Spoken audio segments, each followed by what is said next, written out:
Welcome to We Wine Whenever. I'm Wendy. I'm Kelly. Today we are talking about Real Housewives of Salt Lake City, Season 5, Episode number 10. And this one is called Kiss, Kiss, Bangs, Bangs. I get the bangs, bangs, but I don't know that I get the kiss, kiss. I don't either, but the bangs had me rolling. I mean, Meredith. What are you doing? Yeah. Bronwyn's looked great. I agree. Bronwyn's did look great. I loved Angie's hair. I just love Angie. I loved Angie's dress more than any of them. Yes. You know what was weird to me? So we're just going to jump there because why not? We start out the episode, right, with Mary saying she's getting ready for her breakfast at Tiffany's, and the opening is narrated by somebody, and we see like her staff there, like it seems like a butler, and she's setting the table. And then when they arrive at the house, I'm like, this isn't her house. Like, this isn't her house. But it was her house. But remember she had like that green carpet in her house and all the bright colors? Like, she must have remodeled her house. She probably did remodel her house, but you're right. You're right. I think she said in one season she was getting rid of that green carpet. Yeah, but when Bronwyn went there, because didn't Bronwyn go there and see her blue? She did. Right? Yeah, so it must have been in between then and now, and when they filmed. Yeah, because I don't remember seeing the outside of her house, and it was very prominent. In this one, I was like, this isn't her house. And then even inside, I'm like, this isn't her house. This is all white and elegant, and like, this is not her house. Listen, it wouldn't be far-fetched for her to do this not at her house, being what's going on with her son. Maybe she did rent another house. Maybe she got like an Airbnb to do this. Yeah, maybe she did. That was the first thing that I like, this isn't adding up. And did they show the kitchen? Because her kitchen is Tiffany blue. They did not show her Tiffany blue. Yeah, no, they did not show the kitchen. And it would have fit in with the theme perfectly. Yeah, I think you're right. They must have filmed somewhere else. They must not have been at her house. That was my first impression. Mm-hmm. Yeah. I don't know. You. Maybe I'll look that up and see what we find out. Mm-hmm. And then we see a little bit of Whitney and her son Brooks are outside playing soccer. Yeah. I didn't even realize her son's name was Brooks. I knew her daughter's name was Bobby, but I did not realize her son's name was Brooks. Me neither. And we see Lisa and Heather go to Wasabi to catch up. And that is the same Wasabi that Kyle goes to. Thought it was. I think it was, right? It's got to be. It was. It had to be. That's what I was thinking while they were there. Like, how many Wasabis can there be? Right.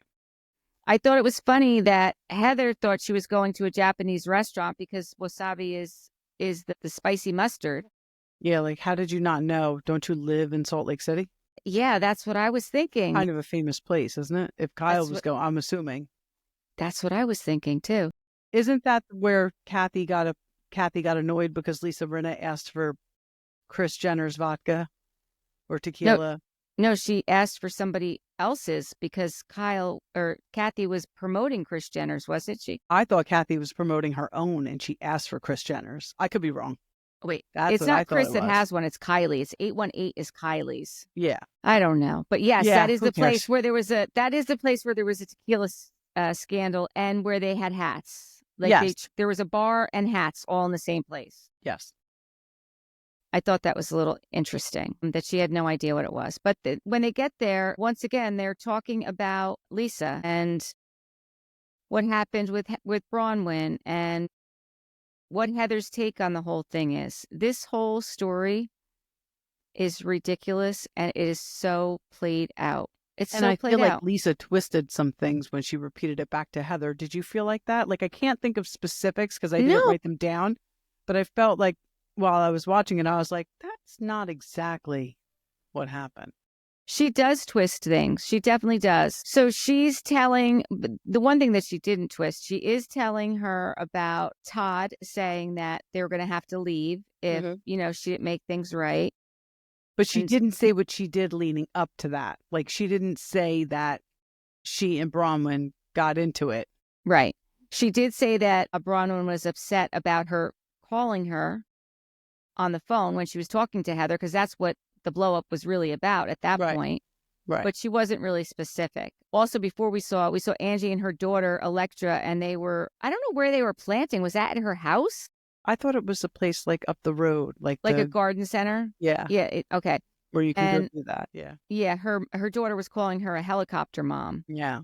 And she definitely is a helicopter mom. Listen, when you have one child and that's your whole life, you become a helicopter mom. That's what happens. Yeah, I think, and even when you have more than one kid, if one kid requires more attention and, it could be the same thing. Yeah. you know? And then we see Todd and Bronwyn are talking about the trip, and Todd said, in the 10 years we've been together, I've never seen you act like that. He said, you ruined a perfectly fine afternoon. And the look on Bronwyn's face, like, oh my gosh, I really disappointed him. Like, even in her confessional, she said that was like, his approval means a lot to her. And I think he should have had her back a little bit more on that one. I agree with you. I think he should have had her back, but I don't think he had any idea what he's stepping into. I think he had no idea. No, he didn't. And I do agree with him where he said your friends should not bring out the worst in you. I 100% agree with that, because I've always told my kids that about a partner. Like, look for somebody who brings out a better version of yourself. I mean, I don't know if Eric and I are doing that for each other anymore, but at one point we did. But I definitely think that's true with your friends. I mean, if your friends are bringing out a bad side of you, it's like, when you watch your kids be friends with kids you don't really think are on the right path. It's like, the influence. So I agree with him there, but I do like the look in her eyes. I felt like he could have had her back a little bit more. I don't like it when I tell Eric a story about something and he doesn't take my side. Yeah. Well, this wasn't even a story. Like, he's just telling her about there. Yeah, about he didn't approve of her behavior, and he's never seen her like that before, and he pretty much wants her to course correct because she's better than that. Yeah, and he's not wrong. Again, I think his delivery is a little fatherly rather than husbandly, but he's not wrong. He's not wrong. But this is not, Housewives is not the place for taking the higher road.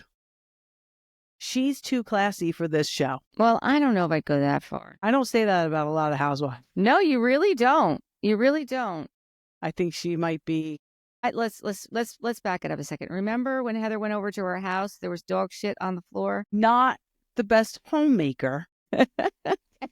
I just think that if this is who she is to her husband, then this might not be the right career path for you. Yeah, I mean, she obviously doesn't need it, right? She doesn't need it. I think what he said to her when she said, listen, he said, like, maybe you shouldn't be around these people. Well, she's like, but we're going to this brunch. I have to go to this brunch with them. And I think what he said next was, maybe it's time for you to cowboy up and change. I thought that was a little harsh because I thought that was, not so much what she needed to hear at that moment. That's not what she needed to hear. She needed just go in there, hold your head high and be true to yourself. And, all the things that you say to a friend who's going into a difficult situation. Right. You're a mature, good decision maker, and you'll know what the right thing to do will be. Right. Exactly. And the next thing we see is Angie is talking to her dad. He comes over for dinner. I did think it was a little odd. He's so sweet. He is so sweet. I thought it was odd that Shawn and Electra were out horseback riding and he came over for dinner. I mean, maybe because Shawn didn't want to film, and I don't know. I just thought that was a little odd. I think that Angie wanted this moment with her and her father based on it was beautiful. I think it was a beautiful moment. And maybe some of the things she was going to say about her own mother, she didn't want Electra to hear. Yeah. No, that does make sense. Yeah. But yeah, no, that makes sense. I think that it was a wonderful conversation. This is the stuff I like to see. I think her father is an amazing man. 7 children. He went to work, came home, made dinner, 4 daughters on his own. And she was only 8 when her mom passed. Yeah. And, the other thing I thought was interesting is she said that, even when before she had passed, years before she had passed, she was self-medicating with alcohol. So I wonder if her passing was from a mental illness, you know? I mean, I would imagine some, Something like that, right? And yeah. that, I mean, you have 7 kids. She must have been completely overwhelmed. And he said she only had one brother. She always wanted to have a lot of kids. That's a lot of kids. it's a lot of kids. So, she was overwhelmed. And if you have those tendencies, you're Yeah. going to overindulge and possibly create a habit, a bad habit. Yeah. I thought that was very, very sad. Yeah. But I thought that the conversation with her and her father was beautiful. And she was very honest with her feelings about her mother. Mm-hmm. And her father was just only spoke highly of his wife and was very gracious about it. He really was. I mean, He is a class act. yeah, he's too classy for the show. Yes. Now that I can get behind. Yeah, he's an amazing man. She's very have him as her dad. Yeah. I mean, I can't imagine, putting the necklace on her daughter and her feeling that way. But you know what? That's all she knew. If all she knew was heartache and absence, and that's what you're going to feel. And it completely explains her being overcompensating as a mom. It completely explains that. Yes, it does. It really does. The more I see Angie, the more I like Angie. Me too. I'm here for her. Yes. And I'll be honest with you, this season, the more I see Mary, the more I like Mary. I mean, when Mary is the voice of reason. Absolutely. I mean, listen, I'm here for that. I really am. I think that, we both know it takes something to put things in perspective for you. So if she's got things going on with her son, she realizes like, this is all bullshit. Right. Right. So let's just, try to move past it. Where last season, it wasn't like that with her. She was sitting in the van, not wanting to get out. She just wanted to go to McDonald's. Right. So then the next scene we see is that Bronwyn is the first one to show up at Mary's house, which we're not really sure if it's her house. I mean, she had security checking people in. I bet you it wasn't her house now that you say that, because she had a security guard checking off names like it was a club. I know. I think that was just part of the act, though. I think. See, I never watched Breakfast at Tiffany's, so I'm wondering if some of these references are to the movie, like we saw with New York and Clueless. Right. And possibly Top Gun with Salt Lake last week. Right. But we don't know. We don't know if those were We're Salt not Lake really sure, right? We're not sure. It could be. Yeah. It could be. I never saw it either, to be quite honest with you. No. But it was interesting that, literally she was there with the bartender. I don't remember Eduardo, I think it was. She was there with her and Eduardo were there. Yes. She's like, well, I guess I should get a drink so I know what to do with my hands. Which is so true. Right, right. Like when you're not drinking, or me have a cigarette in my hand, like I don't know what to do with my hands. So then Meredith is the next one to show up, and Bronwyn's telling Meredith about what Todd had said when they got home. And then Mary, finally comes down and says that this party is an escape from her problems that she's having with Robert Jr., that she wants to bring people together. She wants to help mend things for them because she really doesn't have any control in what's going on in her own house. So again, it just made me feel for her more, because I think that it's sad. It's heartbreaking what she's going through. And I'm glad that she's trying to do something, positive to even, for herself, to make herself feel better. Like that she's, that you matter, that what you're doing matters, because when you have someone in your life and you're trying to help them and you're giving it everything you've got, but it's not in your hands, it's very defeating. You feel defeated. Scary. And it's very scary. It is scary. So I'm glad that she has at least this outlet for her, Yeah. And then Heather gets there and she says hi and kisses oh, that's what the kisses was. She kisses everyone but Bronwyn. Got it. She kisses everyone but Bronwyn, and Bronwyn obviously notices it, and Mary says, "You didn't kiss Bronwyn," and she said, "Yeah, I didn't. Like, do I need to?" And she like pretends to blow her a kiss. That was rude. So I think that Heather is very jealous of Bronwyn. I think Heather is very intimidated by Bronwyn. I think it's very Vicky Gunvalson first season hazing. Like Heather thinks like I'm the OG, which by the Right. way, Heather, nobody can stand you now. So Right. she needs to stop. She needs to sit down. But and Bronwyn came on and people like her. She's likable. Yeah, that's true. And she has a true friendship with Lisa and had it before the show. And that intimidates Heather because clearly all Heather ever wanted was to be Lisa's friend. And now she is, and she's going to hold on to it, you know, with a death grip. And that I don't get because I never liked Lisa. I know you always did. The whole cool girl thing. Like Heather wants to be in the cool clique. Yeah, well, she's made so that sad perfectly that at her age she still feels that way.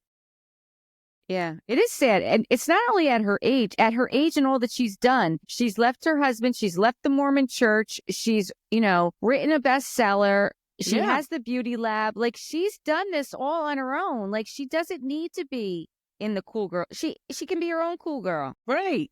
I don't understand that. But you're absolutely right. She's done enough. She's accomplished. So stop it. Yes. Stop the hazing. And then they all sit down, and Angie says that she's surprised to see this name card next to her, and it's Britani's. And Mary says that she invited her because she wants her to know that she's not poor. That was hysterical. Classic Mary. In my rented house for the day. Right. So I can treat you all to lunch. Right. And then Britani shows up late and is not dressed in the theme. No, her and Lisa looked ridiculous. I mean, neither one of them understood the assignment. No. Come on. They didn't even try. Heather, I didn't get Heather's either, but Mary said she looked great. So I'm like, all right, maybe this is part of the movie. I don't know either. No. But Lisa was wearing an outfit that Mary already wore. Oh my gosh, that was hysterical. Like, what are the chances? Lisa said she got it off the runway and Mary probably got it from Bergdorf's or wherever she said. And what does that even matter? Exactly. What does that even matter? Yeah.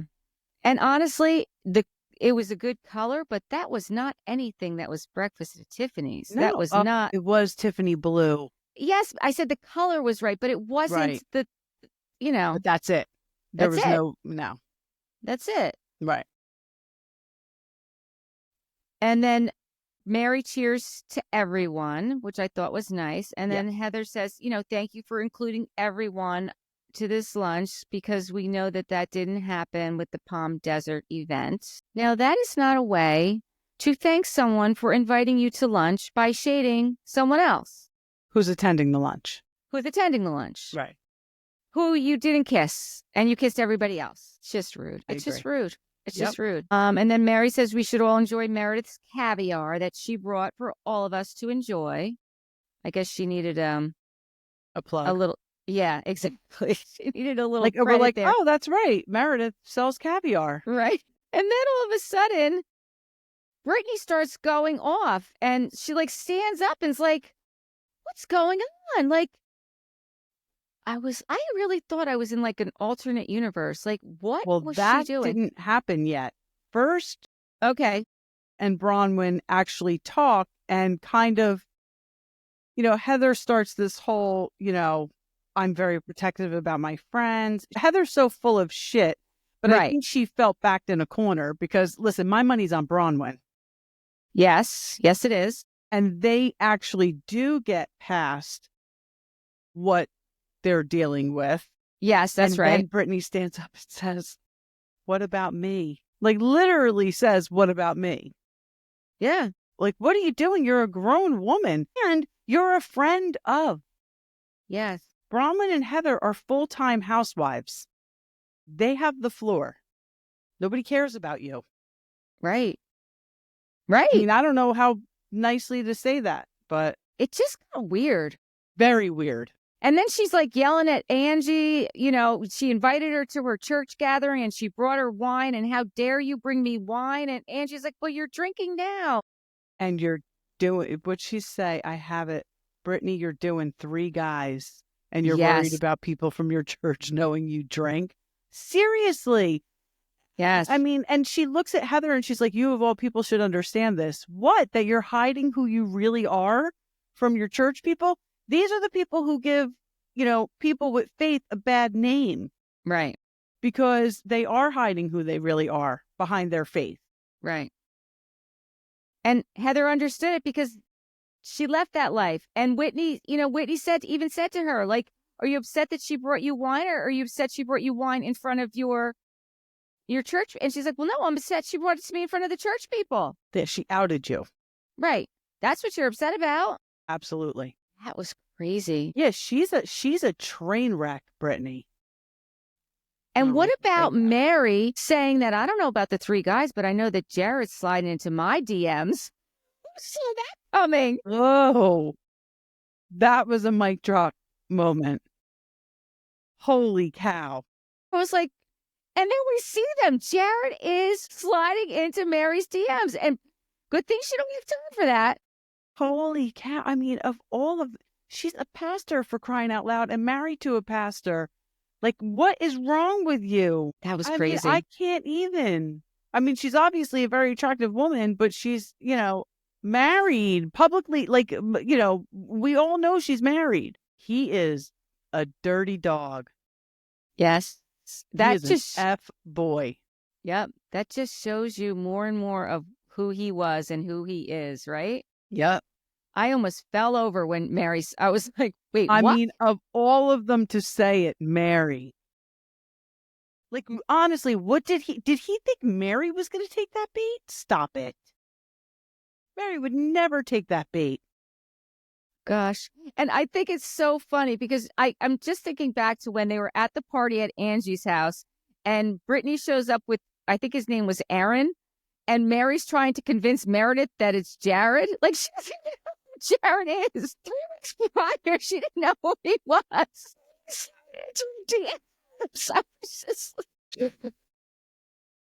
Right? Yeah.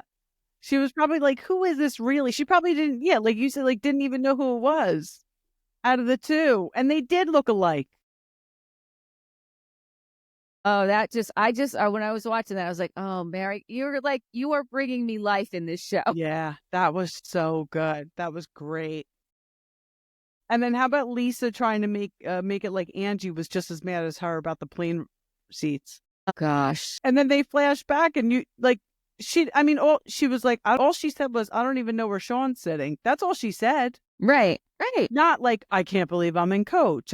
Right. I don't know where Shawn's sitting. If she had the same reaction Lisa had or anything close to it, production would have shown it that right now on this episode. Yes. Maybe not then because they're shady like that, but they would have shown it now. I was surprised when Bronwyn said that she had bought her a return ticket home.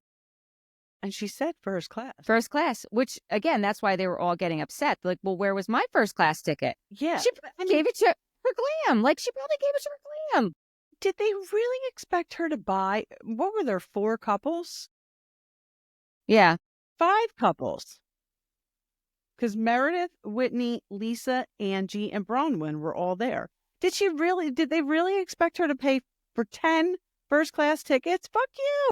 There was only 4 seats on the plane. It was a little plane. Yeah, I mean, listen, maybe she should have given them there weren't even first class seats. There was only 4 first class seats available. That's all the plane had. It was a small plane. So it wasn't private, but it wasn't much bigger than a private. Right. It was a small plane. There was only 4 first class seats available. That's all the plane had. It was a little plane. But when Heather said, what'd she say? What'd you do with my ticket? No. Why? Who said that?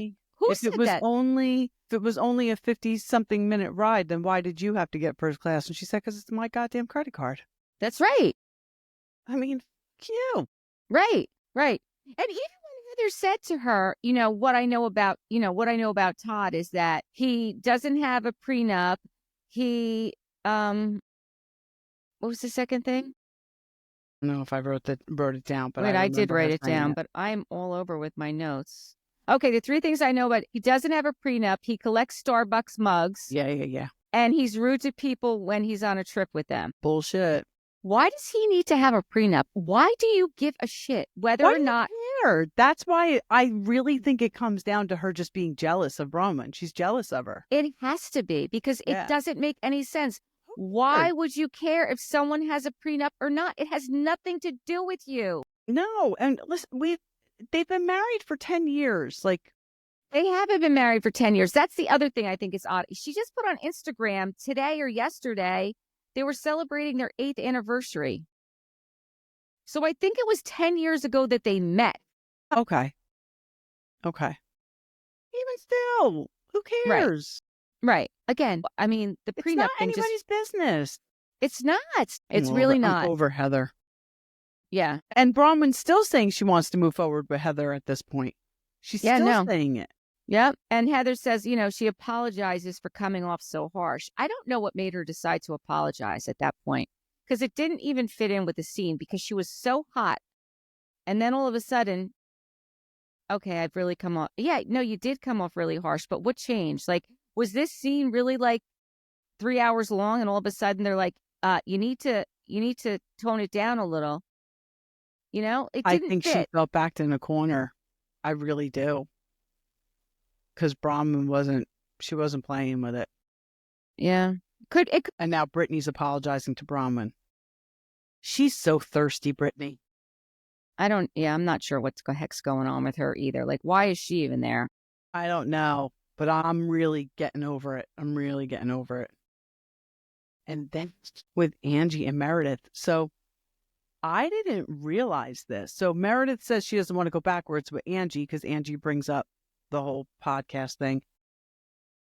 She doesn't want to go backwards with Angie because she was wrong last season because she was the one spreading rumors about Shawn being gay. Right. Exactly. She exactly. must have gotten some backlash from the LGBTQ plus community. I want to make sure I said it right. Yes. And they didn't. Meredith must have gotten a lot of backlash. Because Angie said she got support from them. Yeah. Yep. Right. Which validates what Shawn was saying on the podcast. 100%. Which validates it. Absolutely. And then the way Meredith got up and stormed out and Mary's yelling at her, get out of my house. But she said it to both Angie and Meredith. If she you can't control yourselves, if you can't stop, you need to leave. Right. Which is valid. Right. And then she even said to her, I don't want you to leave. And then Meredith's like, but you hurt me. Yeah. So now she's hurt by Mary. She's hurt because she feels like that now Mary's friends with Angie. And Angie is her arch nemesis. Because she made her arch nemesis. Angie didn't do anything to her. Not at all. And then she storms out in a dramatic fashion because she can't handle it. And I think Angie's the one who said it. There she goes. She leaves. Meredith leaves all the time when she can't handle it. Mm-hmm. She definitely does. And you know what? I think that we've mentioned this. I mean, there was one whole episode where we saw her all of 3 minutes talking about her bat mitzvah. And like nobody misses her. I would be surprised if she comes back next year, if they invite her back as a full-time housewife, because I really don't see what she's bringing except for produced, made-up drama. That's all she's bringing. I mean, if it was real, that'd be one thing, but nothing she's bringing is real. No, she's a phony baloney. Right? I mean, I didn't see anything real in anything that she's doing. No, I totally agree with you. She's just a big phony. And I think what Lisa said in that hot mic moment was probably 100% true. We've talked about this. I think she and Seth have some kind of arrangement in their marriage. And that's great. Good for you. Don't, but show it. Not that it's really anybody's business, but then don't try to cover up the fact that Lisa said that you slept with half of New York. Or don't try and take someone else's marriage down by starting a rumor that her husband is gay. Right. I mean, listen, if you're not going to be honest and show us what's going on in your life, don't make up shit about someone else's life and try and take down their marriage. Exactly. Like, that makes no sense. No, it does not. No. It does not. I don't like Meredith. I don't like Lisa. I do like Angie this year.